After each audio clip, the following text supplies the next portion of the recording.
La segunda conversión virtual, Metamorfosis Mujer, hemos reunido más de 40 profesionales, entre psicólogos, psiquiatras, terapeutas, abogados, coaches y especialistas, también periodistas, algunos de ellos con referentes internacionales. Trabajar desde el ser asegura la base que sustenta todo logro futuro. El trabajo interno en el ser siempre antecede a la acción externa, que es el hacer, y el tener será el fruto de todo trabajo previo que realizas, inicialmente en tu ser y luego en tu hacer, con todos los seres y situaciones que te rodean. ¿Estás lista para agitar tu alas? Omega presenta el panel de discusión Abrazando el Duelo. Acompaña Marisabel Parada y Janet López. El tema que hoy nos reúne es Abrazando el Duelo. Y en función de esto me gustaría preguntarles, primero que nada, pues, su relación con el duelo y quién eres. Vamos a empezar con Janet. Hola, ¿qué tal? Bueno, mi nombre es Janet López Raidy, soy mamá de 3, dedicada al 100%. Soy venezolana viviendo en Panamá desde hace 5 años y me ha traído este tema aquí hoy, ya que a pesar de que ya he vivido duelos muy fuertes de personas que han vivido siempre conmigo, como fueron mis abuelitos, pues ahora me toca un duelo realmente, un golpe muy duro a mi vida, a la vida de toda mi familia, que es la pérdida de mi hermana Joana, quien fue para mí mi morocha, mi alma gemela, mi todo desde el día 1 hasta que emigré. Vivimos pegadas toda la vida y todo lo que he sentido en estos 5 meses, que se me fue parte de mi vida en ella, pues he ido milagrosamente entendiendo de una forma distinta el duelo a lo que mi mente había creado. Y bueno, estoy aquí reunida con ustedes justamente para compartir las cositas que para mí han sido muy sanadoras dentro de este duro proceso. Muchísimas gracias, Janet, y de verdad, pues, acompañándote en este momento en tu dolor. Marisabel, bienvenida. Me Gracias. gustaría que también me hablaras un poco sobre cómo es tu relación con el duelo. Bueno, muchísimas gracias por invitarnos. Sí, yo soy Marisabel Parada, doctora en Psicología de la Salud, y luego que concluí mi trabajo en la Universidad Central durante 30 años y fui profesora titular, digamos que en ese mismo momento se me ocurrió fundar una ONG denominada Psicólogos Sin Fronteras de Venezuela. Eso fue en el año 2010. Nos reunimos muchos psicólogos durante varios meses para desarrollar los objetivos y los estatutos de nuestra organización. Y sabíamos que Venezuela se nos iba a complicar, pero quizás no pensamos que se nos iba a complicar tanto.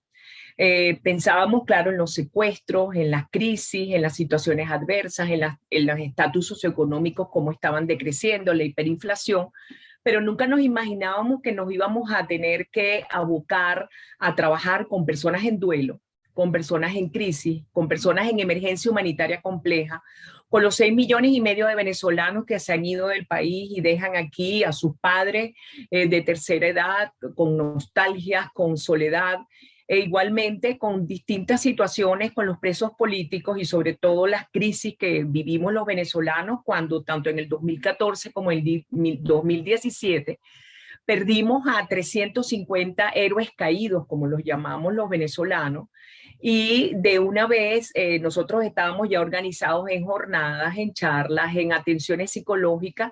Tuvimos una maravillosa alianza con el grupo social CESAP y creamos un servicio de psicología asistencial que se convirtió inmediatamente, empezó la pandemia, en un servicio de psicología por líneas telefónicas. Uno de nuestros primeros motivos de consulta, además de la ansiedad, de la soledad, de la emergencia humanitaria compleja, es precisamente personas en duelo. Tenemos muchas madres en duelo que les han asesinado a sus hijos, los cuerpos de seguridad o en cualquier manifestación o simplemente por robarle un pequeño celular o los zapatos. Y de igual manera, ahora con la pandemia también tuvimos muchas personas que fallecieron por causa del COVID-19 y siguen los muertos más que todo también ahora por los problemas que hay de salud pública, en donde no es posible un acceso a ingresar en una clínica privada por el costo, ni en los hospitales públicos tienen los suficientes insumos para atender a esta población enferma, que en un momento determinado puede tener una emergencia de salud o un accidente o cualquier otra enfermedad crítica y pues precisamente no logran sobrevivir por la falta de atención médica. Es esa nuestra relación de Psicólogos Sin Fronteras con personas en duelo. Y tenemos muchísimos testimonios y muchas personas que hemos atendido y que acompañamos en el dolor a lo largo del proceso psicoterapéutico que iniciamos con ellos. Claro, y tú mencionas algo bien importante y me hizo clic cuando lo dijiste, que no hay una parte clínica, no hay donde internar, Atendidos. porque Sí. nadie piensa que el hecho de que tú estás pasando por un duelo requiere atención médica, pero así, eso no es nada cerca de lo que es la realidad. Ahora, Sobre todo que a nivel mundial se supo perfectamente cuando arrancó la pandemia que la Organización Mundial de la Salud reconoció que todo lo que eran enfermedades mentales, duelos, inclusive ancianos, los geriatras, inclusive los niños con autismo y una cantidad de personas enfermas no recibían la atención de salud mental adecuada. No tenían cómo atenderse, igual que la salud física. Esto hizo pues que de alguna manera, por ejemplo, se ha disparado el suicidio y en Venezuela no hay donde atender muchachos con intento de suicidio. Digo muchachos porque en general es la población que se atiende, ¿no? Y entonces, bueno, gracias a Dios este servicio de psicología de Psicólogos Sin Fronteras, como otros pequeños servicios que hay de la misma Federación de Psicólogos, grupo psicoanalítico, la gente de SECODAP que trabaja con niños, pues han logrado tener servicios de psicología gratuitos en algunas ocasiones y en alguno que otro hospital en donde se atienden a personas que están en duelo o sumamente deprimidos por esa razón. exactamente. Uh-huh. A ver, Janet, mi siguiente pregunta es para ti, ¿no? Tú me hablaste de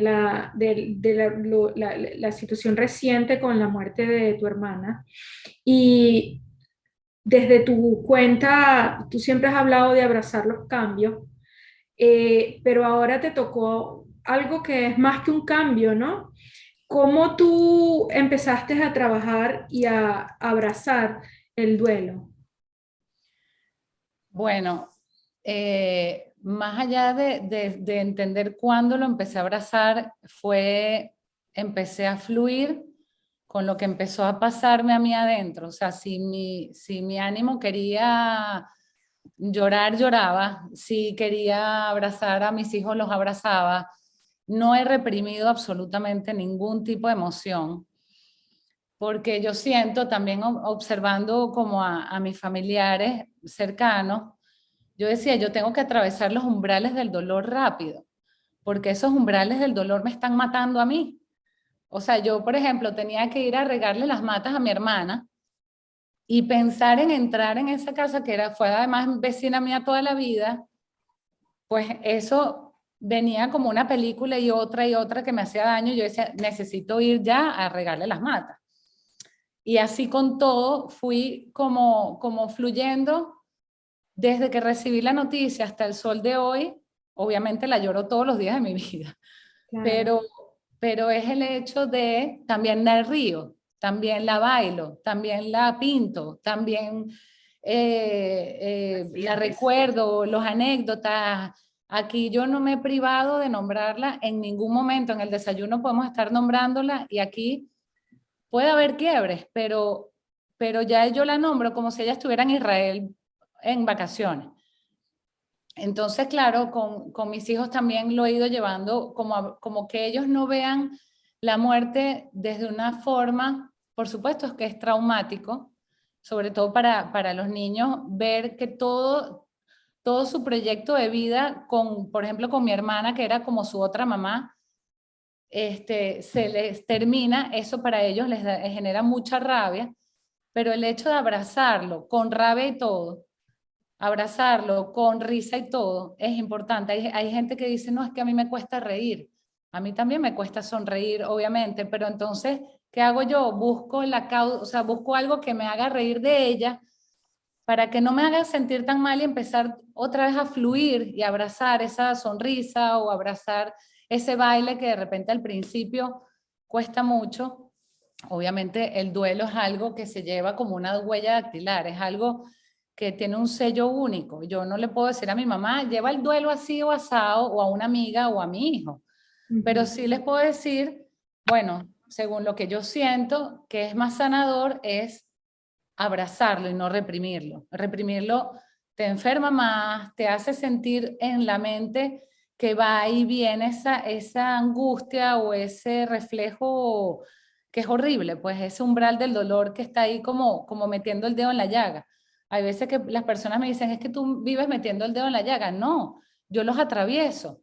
Porque una vez, te pongo un ejemplo, nos montamos en el carro de mi hermana y hay una canción de Eros Ramazzotti que cantaba a todo volumen con mis hijos y conmigo.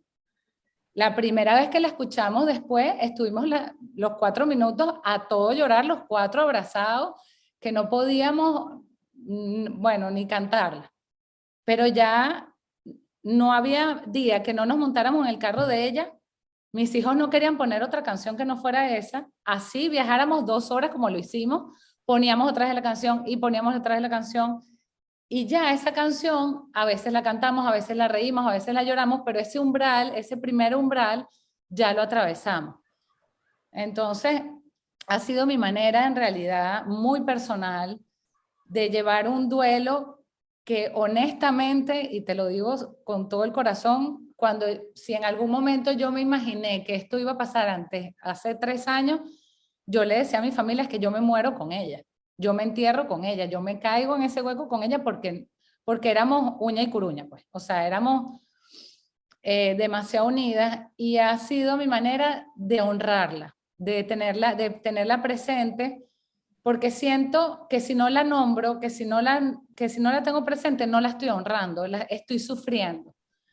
Entonces ha sido mi manera de tenerla siempre presente, honrarla bonito y llorar, porque no, hay un dolor que no puedo evitar, pues, la verdad. Sí, claro. Y tú haces mención de los umbrales del dolor y me gustaría que desde el punto de vista psicológico, Marisabel me explicara un poquito cuáles son estos umbrales del dolor que tú mencionas.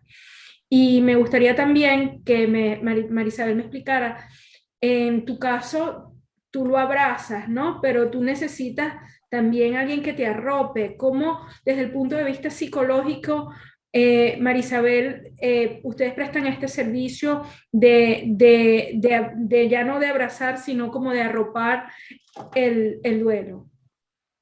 Sí, Janet describía muy bien todo lo que ha significado para ella los sentimientos que ella ha vivido. Y es que esos son los sentimientos precisamente del duelo profundo. Yo diría que el duelo es un camino de lágrimas que pone a la persona en contacto con el vacío existencial que tiene cada una de las personas cuando pierde un ser querido. Hay diferentes umbrales del dolor porque quizás se acepta más la muerte de los abuelitos porque es ley de vida, pero se acepta digamos, se aguanta con mucho dolor lo que significa la muerte de una persona joven, porque eso es contra, digamos, los principios de la naturaleza que nosotros esperamos. En ese vacío que se presenta en las personas en duelo, hay una cantidad de sentimientos alborotados dentro del corazón de cada sufriente que sube y baja, y mucha gente te dice esto es como un vaivén que subo y bajo. Los 5 sentimientos que las personas manejan de Elizabeth Kubler-Ross no son solamente 5. Nosotros tenemos una lámina inclusive que describe alrededor de yo te pudiera decir que más de 100 sentimientos diferentes en las cuales la persona puede amanecer muy triste, al rato tener una sensación de rabia inmensa, al mediodía sentirse un poquito con más paz y capacidad de conectarse con la persona fallecida, y en la noche vuelve otra vez a caer en esa sensación de vacío. Uno pudiera decir, bueno, pero es que la muerte es algo seguro. Todos sabemos que todas las personas mueren en un momento determinado y pareciera que es normal. Pero las personas en duelo se suman y digamos, viven un sufrimiento. Y cuando hablamos de sufrimiento, estamos hablando de un sentimiento íntimo que abarca toda la vida del individuo, en su casa, en su trabajo, en su pareja, en su vida física, personal, con sus hijos, en todo momento. Es abarcativo, pero sobre todo existencial. Es ahí donde uno se pregunta, ¿qué es para mí la vida y qué es para mí la muerte? Y cómo estas perspectivas de vida y mis proyectos de vida pueden cambiar cuando fallece un ser querido. El dolor digamos, que Janet ha expresado en sus redes sociales es tal cual lo que los psicólogos tratamos de pedirle a las personas en duelo. Dime cómo te sientes y cómo era ella o cómo era él. Trata de desahogarte y haz catarsis de tus sentimientos y dime con el más mínimo detalle lo que tú piensas, lo que tú sientes, lo que tú has vivido, aunque sea tan íntimo que no se lo digamos a nadie. Y ese llanto, por supuesto, muchas personas le dicen a uno, bueno, no llores porque tienes que dejarla descansar. No, tienes que llorar, tienes que desahogarte, pero sobre todo el llanto más sanador es el llanto que haces acompañado. Esa descripción que ella hacía mientras cantaban ellos cuatro y dice, nos abrazábamos, pues eso precisamente es lo que deben hacer todas las personas en duelo, para poder sumar ese duelo a una experiencia de vida, sin duda alguna, la más dolorosa que todo ser humano puede vivir. Porque es que decimos muy bien, es que el corazón se rompe en pedazos. Y es como si un cristal, digamos que explotara y todas las piecitas mínimas de esa copa, pues por supuesto se van hacia todos los lados, riega todos los lados. Es como que si el corazón se descosiera y entonces poder volver a coser, construir y tratar de reformular la vida con ese vacío interior es muy, muy doloroso. Tú me preguntabas también que cómo se siente uno. Sí, los psicólogos sufrimos de desgaste psicológico, de desgaste emocional y sufrimos de desgaste inclusive físico, pero nosotros sabemos cuidarnos, sabemos combinar momentos de duelo, de tristeza. Yo a veces me despierto en la mañana y digo, ¿cómo estará la señora Daisy que tanto ayudo? O la señora Tamara que tanto quiero. ¿Cómo estarán ellos?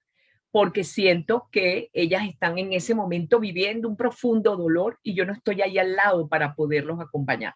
El servicio de psicología se llama precisamente Acompañando en el Dolor y tratamos de dar 5 sesiones, una cada semana, de modo de poder ir acompañando a la persona y arropando a la persona en su sentimiento, en su desahogo y en su catarsis, para poder volver a ayudarla a tolerar esta experiencia de vida tan excesivamente dolorosa. Eso es un poco, y eso por supuesto también se hace con amor, con mucha calidez, con mucha ternura, de modo que ese sufrimiento no te sientas sola, sino que te sientas acompañado por una persona que te está haciendo más llevadero ese profundo dolor. Claro, por supuesto que estoy de acuerdo contigo, ¿no? Es el estar ahí acompañando a, a estas personas y que cada persona lleva su dolor de manera diferente, porque es que cuando en una misma familia hablamos de que cada quien lleva el dolor de manera diferente, es porque no es el mismo, no es la misma magnitud del dolor, ¿no? Ahora, Janet, ¿cómo lo tomaron los niños? Tú mencionas que a los niños, pero ¿cómo ha sido? Porque tu especialidad, o por lo menos lo que compartes, como dice Marisabel en las redes sociales, ¿no? Siempre había sido superarte mamá, y ahora estás hablando de un tema nuevo, pero tú sigues siendo mamá, tu definición es mamá. ¿Cómo lo tomaron tus niños? Bueno, la parte familiar, como bien dices tú, yo la cuido mucho, es mi prioridad. Mi prioridad es mi familia y la familia y los hijos de los demás, pero bueno, primero siempre he estado yo, primero en mi núcleo, creciendo y aprendiendo, y justamente cuando me viene este golpe, yo llamé inmediatamente a Marisabel y llamé inmediatamente a Rubén, ay, se me fue el de Resiliente, tiene una cuenta que es un psicólogo pediátrico, y él como que me dio las pautas de acompañar a mis hijos de una forma, yo lo describo como con una mano en el corazón y otra mano en la verdad. O sea, obviamente darle, perdona que hoy habló Marisabel y me quebré, pero acompañar a los niños es sumamente importante porque a veces los vemos a ellos distraídos, a veces los vemos que están jugando, pero ellos tienen un dolor muy grande adentro. Y muchas veces los traducen con travesura, con pegarle a la hermana, con aislarse más, o uno nota. Por ejemplo, a mi hija pequeña, la de 8 años, se le despertó un pánico a la muerte. Entonces, ella me dice que quiere vivir toda la vida conmigo, que qué pasa, por qué se murió Ina, por qué se murió una vecina hace 2 semanas también murió. Entonces, todas esas muertes a ella le dicen, ya va, no solamente se mueren los viejitos, se murió mi tía favorita, se murió mi vecina, ¿qué pasa? Entonces, yo siento que el acompañar a los niños es, número 1, observarlos. 2, observarlos mucho, no solamente de comportamiento, sino de gustos, de actitudes. La distracción es muy importante. El no hablarle todo el tiempo de esto. Sin embargo, por ejemplo, en mi casa es un tema común. Yo no, o sea, hasta qué punto silenciarlo no, ha sido muy natural. Como te digo, si nos fluye hablar de ella en un desayuno, hablamos. Sin embargo, por ejemplo, trato de no traer ese tema aquí a la casa. Por ejemplo, de mi vecina. Yo no le voy a tratar de traer más dolor a mis hijos cuando ya tienen mucho. Sin embargo, si uno estalla o veo que hay algo que está pasando, por supuesto, toco el tema. Y con los niños es fluir siempre. Si uno les esconde cosas, ellos lo saben. Y la hiperinformación que tenemos ahorita con un dispositivo, una pantalla, es aún más terrible esa desconexión que hay en la familia. Y justamente lo que yo trato con mis redes y con mi familia es esa continua conexión. ¿Cómo estás? ¿Cómo te sientes hoy? ¿Cómo te ayudo? Hoy mi hijo estaba súper inquieto y todo le molestaba. Y yo me acerqué y le dije, ¿cómo te ayudo yo para que tú no te sientas así? Porque ya no había manera de sacarlo de ese punto.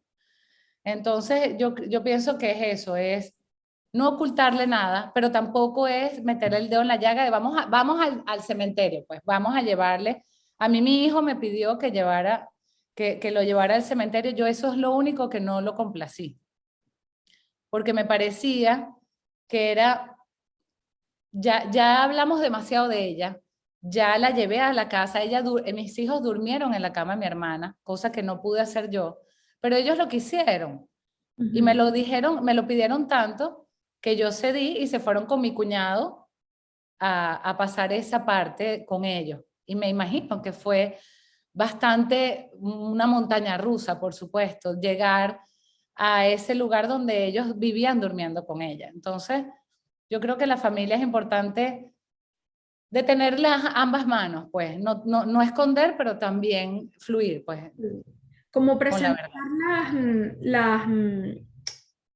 presentar las opciones también, porque de repente tienen diferentes edades, de repente la más pequeña no quería ir a la casa, el más grande Así. sí, o algo así, ¿entiendes? Entonces sí, es como presentar ahí pero bueno, lo que yo pudiera decir, creo que Marisabel lo puede complementar mejor. En este caso de lo que es como el duelo infantil, ¿cuáles serían tus recomendaciones? Sí. El duelo, en este caso para los niños, se trabaja igual como se trabajan las crisis. Cuando hablamos de crisis, estamos hablando de trastornos temporales que tienen consecuencias de tipo cognitivo, emocional, conductual, y que la persona no haya los recursos personales para afrontarlo. Entonces, tanto en el duelo como en la crisis, lo más importante con los niños y con otros familiares, inclusive con la madre, con los padres o con los abuelitos, que también para ellos es muy duro perder una persona que no esperaban que perdiera, porque se supone que ellos iban primero, es cumplir las rutinas diarias. Es decir, por muy crítica que esté pasando una situación, una familia, o por mucho duelo que puede estar viviendo, los niños, más que todo, necesitan la rutina de las comidas, del baño, de los juegos, del estudio y de otros quehaceres de la casa que siempre lo hemos tenido.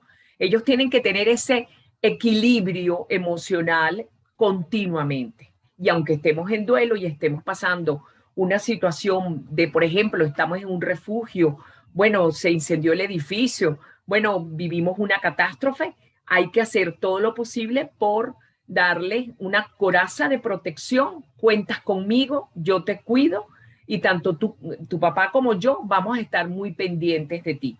Y esas rutinas hay que cumplirlas lo mejor posible. Por ejemplo, un niño en duelo, aún así tiene que ir para el colegio a los 2, 3 días.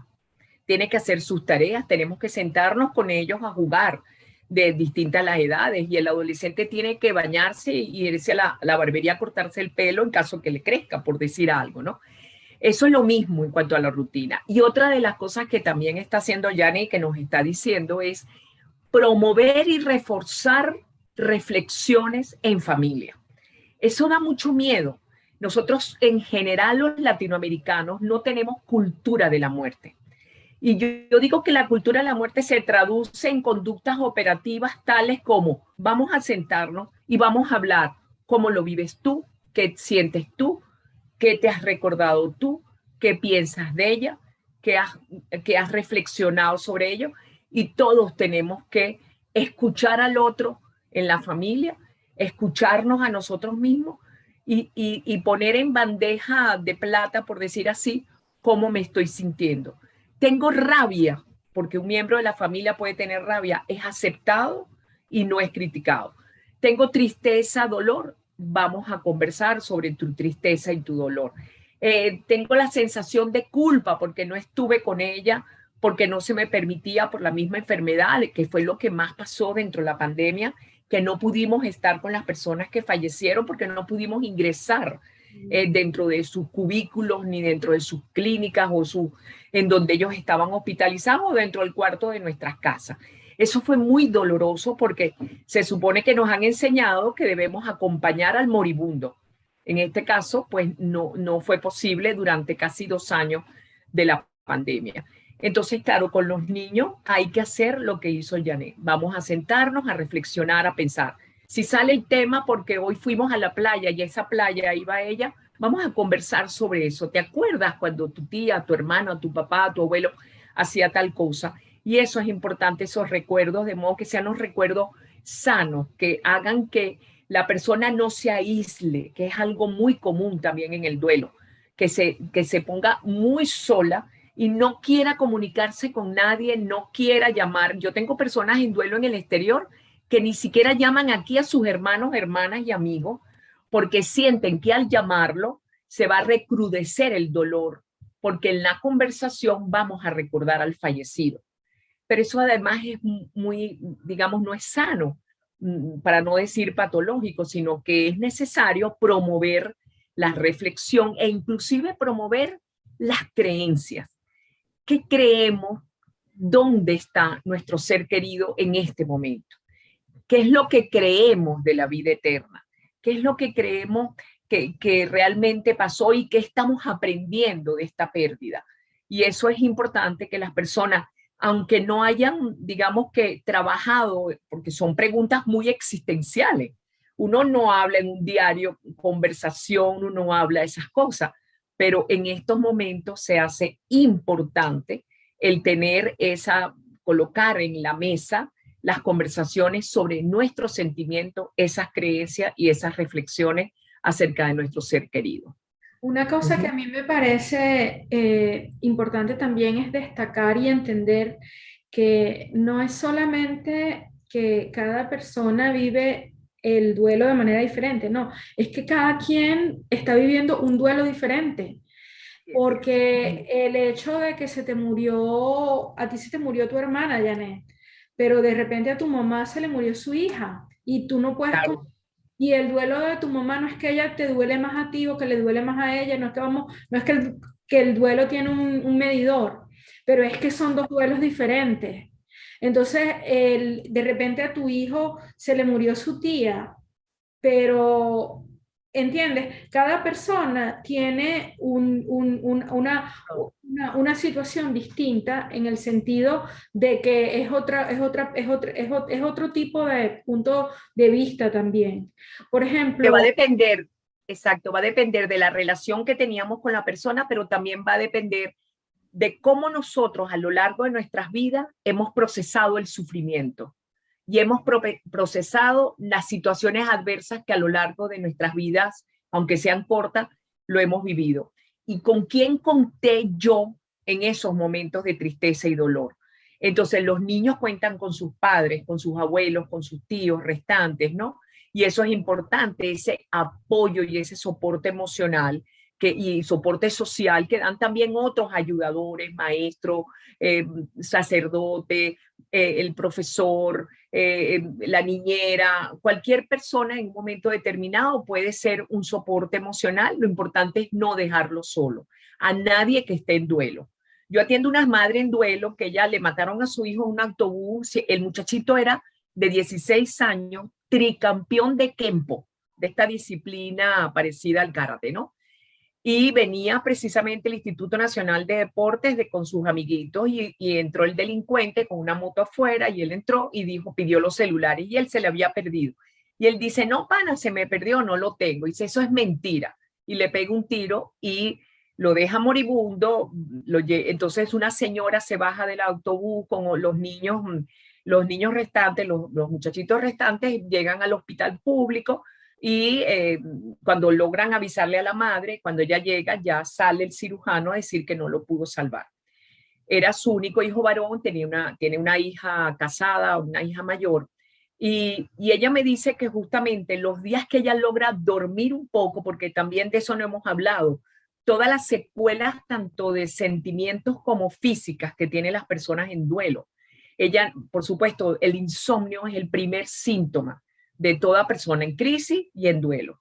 Ella me dice, yo las únicas noches que duermo un poco mejor es la noche que mi vecina viene y me ayuda a hacer las arepas y como con ella las arepas, porque me recuerdo cuando mi hijo Gerardo lo hacíamos cada noche. Y entonces a veces la gente cree que no está preparada para ayudar a otras personas en duelo y resulta que todos los seres humanos, con que seamos un poco sensibles, podemos ayudar al otro a superar el duelo con la compañía y el apoyo. claro, y también viene otra parte, ¿no? Que es cómo yo soporto a alguien si yo no encuentro ni siquiera cómo soportarme a mí misma, ¿no? Y esta parte la menciono porque cómo tú, como, por ejemplo, como hija, puedes soportar a tu mamá. Sí, Bueno, Exacto. sí, Habla Yarecita. Ajá. yo por lo menos que vivo aquí en Panamá, tuve la bendición de pasar 3 meses con mi mamá. Mi hermana tiene 5 meses de fallecida y pasé de esos 5 meses 3 con ella. Y a mí, yo entré como en modo ayudar a mi mamá. Entonces fue un proceso bien sanador para las dos, porque a medida de que yo me hacía, no más fuerte, porque yo si me daban ganas de llorar, lloraba, pero milagrosamente yo estaba fuerte para mi mamá en ese momento. Entonces, apoyar a la mamá es muy importante. Como dice María Isabel, es darle compañía, no abandonarla. Hoy casualmente, y lo doy como una herramienta, como un tip de verdad súper mágico. Yo todos los días estaba llamando a mi mamá a las 10 de la mañana porque a esa hora justamente ella pica fruta y es la hora que ella me puede atender con calma. Y yo lo hacía instintivamente y hoy me puse una alarma y puse 10 a.m. llamar a mamá lunes a lunes. Entonces, claro, antes de que mi hermana falleciera, yo podía hablar con mi mamá una vez a la semana, Cualquier hora. una vez dos veces a la semana. Y me sentía que me faltaba llamar más, pero era como suficiente, porque uno está como en el día a día. Ahorita no. Ahorita yo me pongo una alarma y si suena el teléfono y yo estoy en algo importante, lo dejo, porque mi mamá es más importante aún, por lo menos en este momento. Y es algo que yo he ido haciendo. Por ejemplo, a mi mamá le encanta jugar cartas, entonces yo unía a mis hermanos, mamá, ¿quieres jugar este canastón? Y nos poníamos a jugar.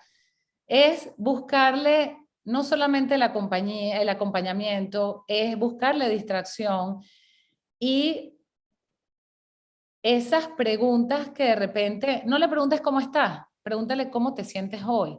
¿Dormiste bien?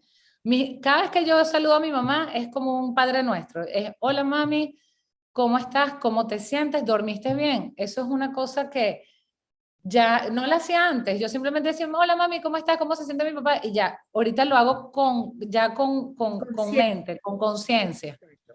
Ujú. Entonces, claro, el hecho de la alarma, yo he encontrado en las alarmas una herramienta mágica, es decirle algo bonito a mis hijos. Todos los días a las 5 de la tarde me sonaba algo.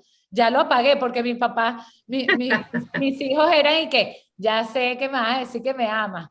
Entonces ya las últimas veces eran, año mío. Entonces ya ellos decían cuando sonaba la alarma, año mío. Entonces, claro, ya unos, o en pandemia, por ejemplo, había una alarma que decía Family Time. Entonces sonaba la alarma y nos teníamos que unir porque eso antes de pandemia no había sucedido. Lo mismo me pasa con mi mamá. Antes yo tenía una relación frecuente, ahora es conscientemente frecuente. Es conscientemente distrayendo, es conscientemente acompañando. Eso es Bueno, lo que instintivamente me pasó conmigo y yo pasé los 3 meses abrazándolo lo más que pude y ahorita lo hago a distancia de esa forma. de esa forma, o sea que hay que concientizar el acompañamiento también. Sí, De, Sí, hay que concientizar el acompañamiento, claro. Y sobre todo que cada persona también es real, que está procesando su tema y su sentimiento de la pérdida y va cambiando los sentimientos, pero también hay que tratar de incluir esa pérdida dentro de nuestro corazón para que ese vacío existencial, ese vacío dentro del alma, se llene con una presencia nueva, especial, que estamos colocando entonces en nuestra alma, para poder decir, tú siempre estarás conmigo. Para que ese dolor sea tolerable. Y estamos entonces acompañando también a nuestros familiares que hagan ese mismo ingreso, digamos, de la persona fallecida dentro de ese corazón. Pero claro, también hay los cumpleaños, las navidades, los aniversarios, no sé, cualquier otra celebración.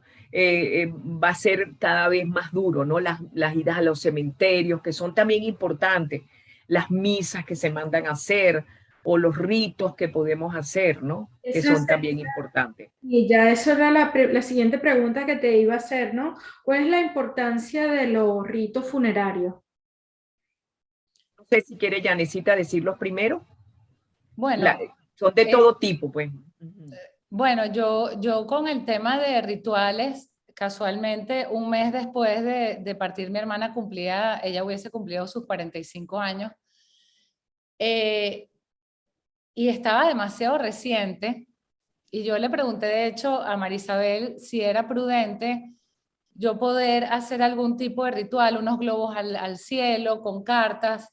Y fue bien, muy lindo, porque esa noche lanzamos los globos con unas cartas que le escribieron mis hijos, unos dibujos, después fuimos a comer su comida favorita, que era la libanesa, en nombre, honrarlos. Para mí honrarlos significa, como dice Marisabel, tenerle un lugar presente en el corazón.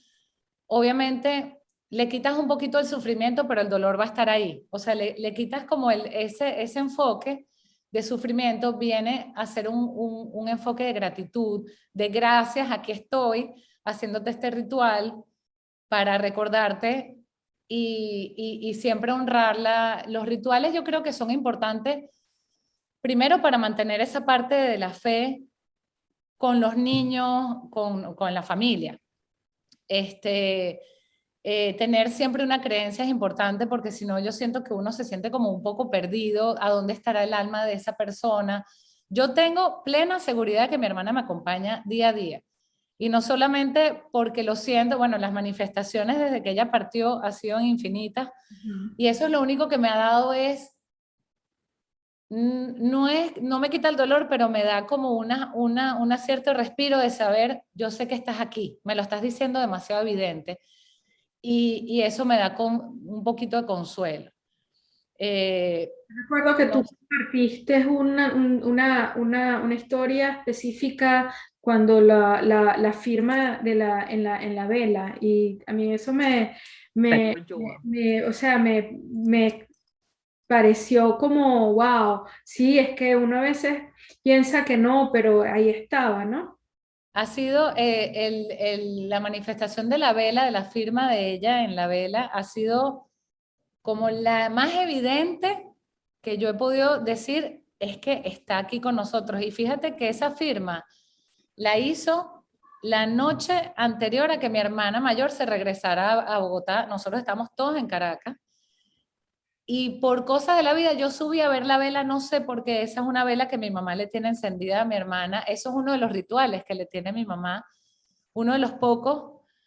Como te digo, mi mamá lo ha llevado de una forma muy distinta a la mía, y yo siempre le digo, mamá, a ti nadie, nadie, nadie, ni un padre, ni un hijo, ni nadie te puede decir a ti cómo llevar el duelo. Sin embargo, yo la he tratado de guiar a que cambie como su perspectiva de sufrimiento, de qué hice, porque ella se enfermó seguro por esto, a gracias porque te tuve, gracias porque te honro, protégeme. Y cuando ella hizo como ese cambio, ese giro de te honro y no me doy tanto látigo, empezaron a ocurrirle a ella cosas con las velas. Y yo le dije, mami, el día que tú te abras a sentirla en cada rincón de la casa, la vas a sentir en cada rincón. Mientras la quieras sentir aquí, te va a mandar los mensajes con la vela. Así ha sido como mi manera de también de guiarla y de respetarle sus tiempos. Y, Claro. y esa firma de la vela decía Joa con su firma, y fue o sea, la prueba más o sea, la manifestación más certera de que ella estaba ahí con nosotros diciendo que estamos todos juntos, no me he ido. De verdad que eso es muy importante.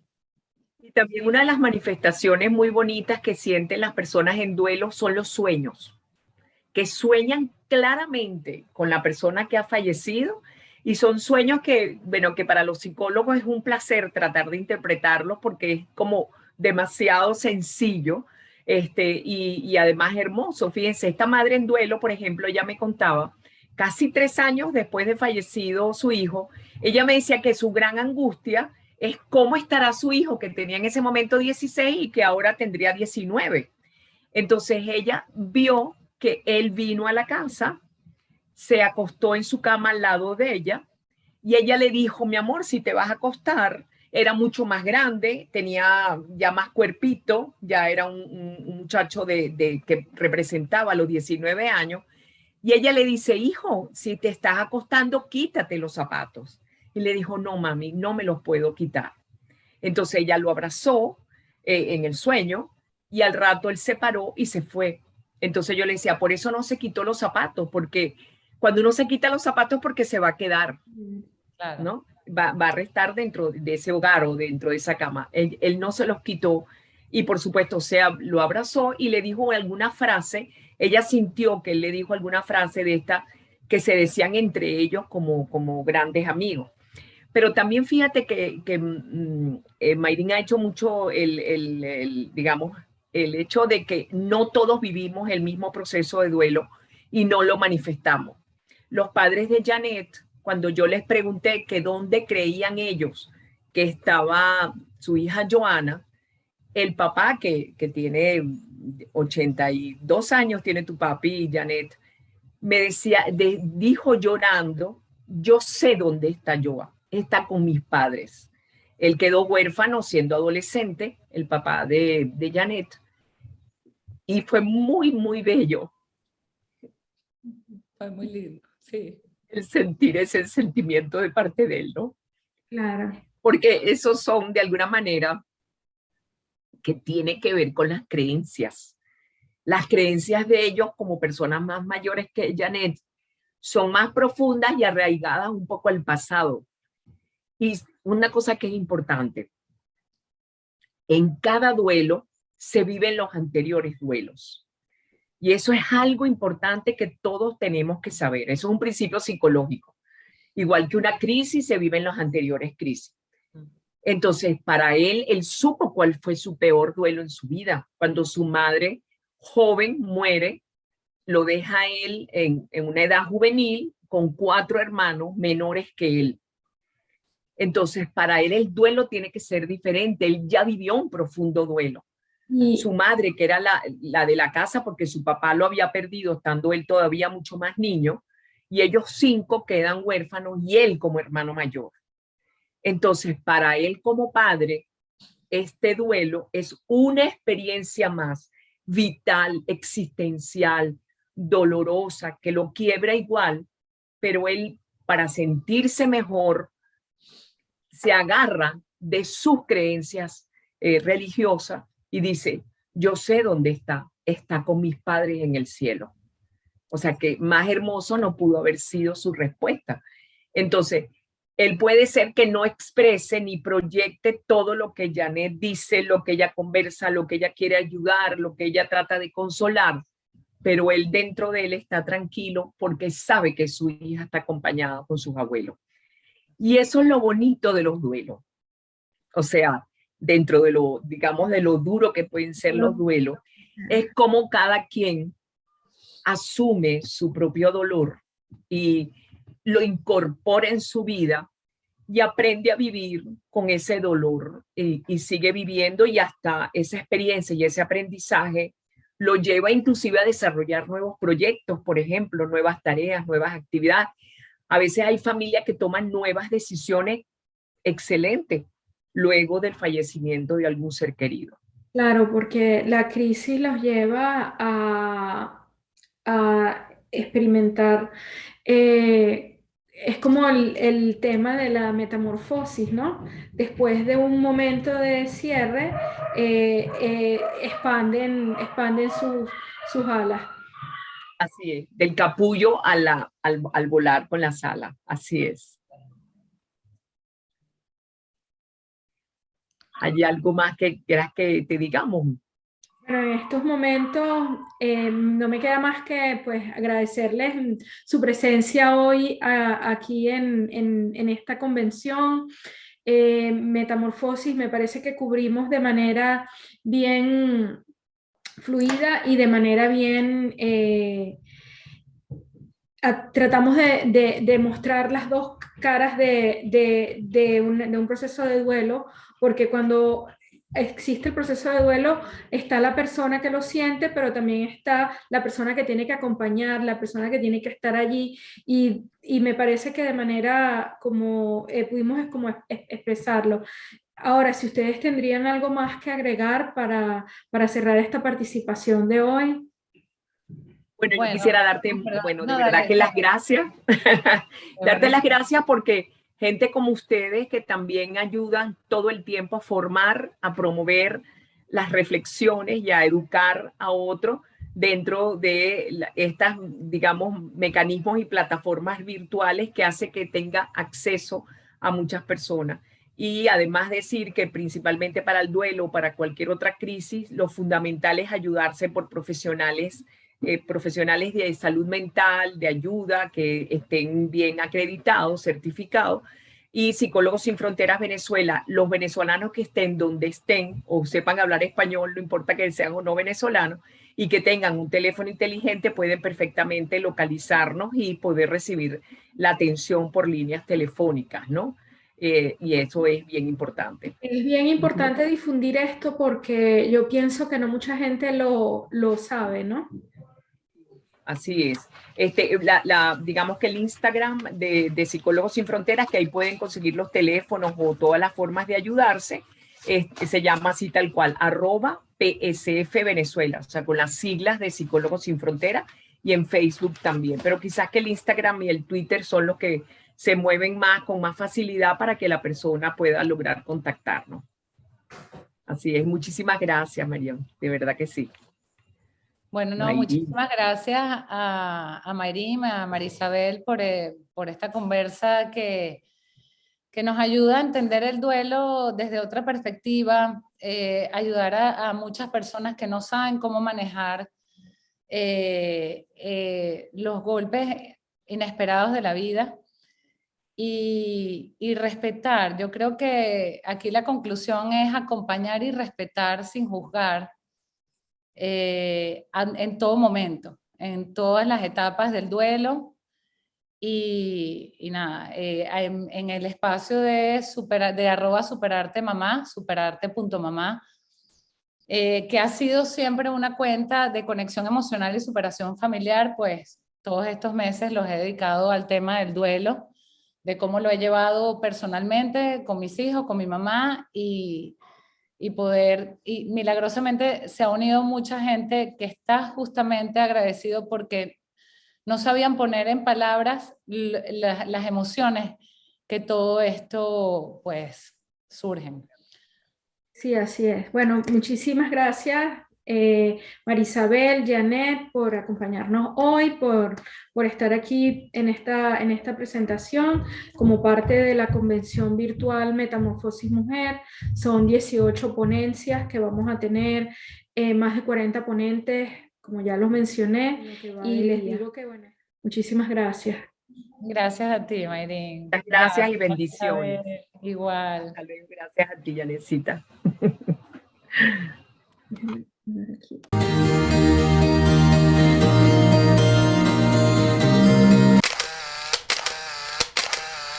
Mujeres Omega es una organización sin fines de lucro que se esfuerza constantemente para crear una comunidad de apoyo enfocada en brindar oportunidades a las mujeres para su crecimiento personal a través de la capacitación, networking y conversaciones reflexivas.